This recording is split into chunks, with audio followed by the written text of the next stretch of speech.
this is it. Tonight is the night I'm going to run away from home to go live in the wilderness. It's the middle of a humid, quiet summer in Iowa.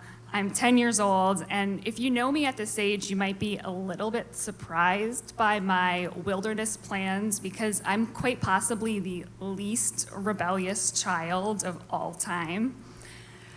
And it's true, I'm not running away because I'm upset about anything. See, unbeknownst to anyone, I've secretly been radicalized by the books that I've been reading. If you were a kid in the early 90s, you might remember this very specific genre of children's middle grade novels about kids surviving alone in the wild. And 10-year-old me was obsessed with these books. There was Hatchet, for example, about a kid who lives in this kid who lives in the Canadian wilderness after surviving a plane crash. There was Julie of the Wolves, about a girl who gets lost on the Alaskan tundra and relies on a friendly wolf pack to survive. And then there was this other one called My Side of the Mountain that my dad referred to as the negligent parenting book because it was about this teenager who announces he's gonna go live off the land in the mountains, and his parents are like, okay, sure. So there were so many of these books that I was convinced that at any given time, there were hundreds of kids across the continent living in the woods, in tree houses, befriending animals. And I just assumed that this was something that was gonna happen to me at some point. It just felt like a really ordinary, almost expected thing for me to do. So this summer, I've decided that it's a good time to just go for it and get it over with. So step one, I decide I need an accomplice. So I choose my friend Rebecca. She lives next door to me, and it just seems easiest to run away with someone who's geographically convenient. Step two, we have to decide where to go. So I know from my books that a key element of wilderness survival is having a water source. So I decide we're gonna go live by this creek in the woods near the golf course by my house. So we're gonna start there, and then and then eventually we'll head north from there.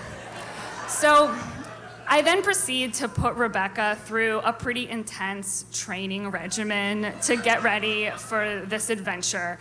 And at first it's pretty fun. We try to catch a rabbit and we build forts, but eventually it becomes clear that Rebecca is not as dedicated to our wilderness survival as I am. And I realized this on the day that I announced that we're gonna be eating some bark from a tree together. Rebecca says, why exactly do we have to do this?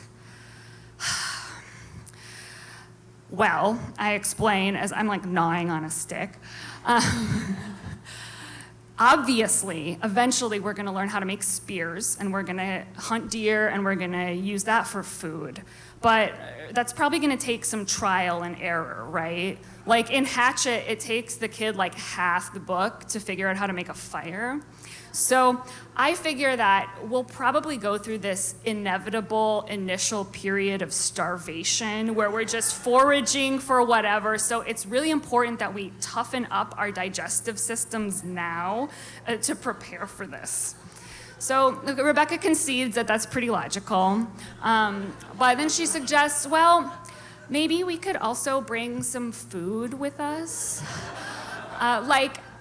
I could steal some raisins from my kitchen. Those are non-perishable, so they probably last us a long time.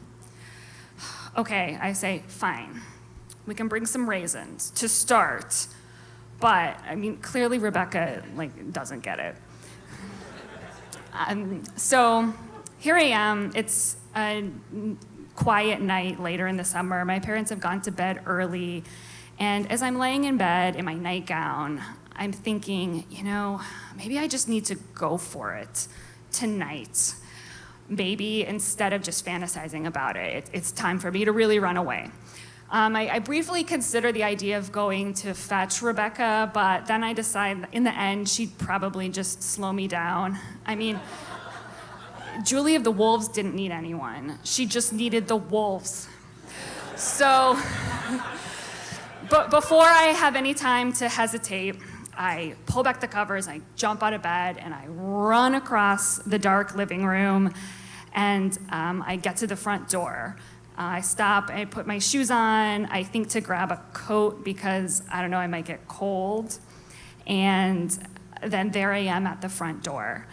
And once again, I don't let myself think. I just open the door, I step outside, I close it behind me, and I start speed walking down the sidewalk in what I think is the direction of the golf course. But as I'm walking, I start getting this feeling that this just isn't what I imagined it would be like. I had pictured stepping out into this dark, terrifying, unknown wild. And in reality, well, for one thing, it's a lot brighter out than I thought it would be. Like, there's street lights shining down. I also don't think it's even that late at night. Like, there's people have TVs on in their houses and their cars driving by. And as I'm walking, I suddenly stop, and I am paralyzed by this overwhelming emotion. And it's not fear, it's not excitement, it's just sheer, utter embarrassment. Because what am I doing? It doesn't make any sense. I live in a city in Iowa. The nearest wilderness is 1,000 miles away. I like my family. I like going to school. To be honest, I've never even spent a night by myself. I don't even have Rebecca's stupid raisins to help me.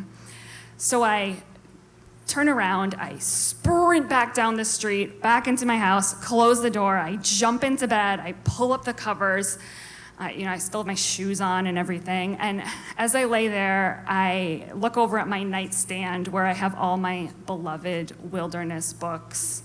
And I think, maybe it makes more sense to leave the wilderness adventures to them.